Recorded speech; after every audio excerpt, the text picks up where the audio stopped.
Dans ce climat social très tendu, vient s'ajouter la mobilisation contre les méga-bassines de Sainte-Soline, projet devenu un symbole national pour les militants environnementaux. Suite aux violences et arrestations du week-end dernier, des rassemblements étaient organisés hier soir devant toutes les préfectures de France. À Toulouse, Robin Doreau et Christophe Romain.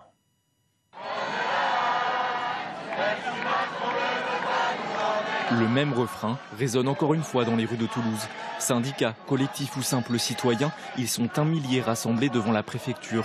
Dans toutes les têtes, les images des affrontements de Sainte-Soline et ses 2 blessés, dont un Toulousain. Certains de ses amis ont pris la parole devant la foule. Vous ne nous mentirez pas sur qui est Serge. L'ensemble de la Smala est profondément choqué par les événements et réclame que justice soit faite pour notre ami et coéquipier. On a déjà connu un mort pas très loin d'ici, c'était à Sivens, c'était Rémi Fraisse. On avait publié un rapport, il se trouve que quasiment 10 ans après, on retrouve les mêmes ingrédients. Devant un important dispositif de CRS, c'est une convergence des luttes qui s'opère. Les manifestants dénoncent les violences policières jusqu'à l'inaction écologique du gouvernement. Il y a urgence à agir et pendant ce temps-là, le gouvernement, qui a pourtant été condamné à plusieurs reprises, continue à mener des politiques écocides. La dissolution des soulèvements de la terre a été annoncée et on trouve ça complètement inacceptable.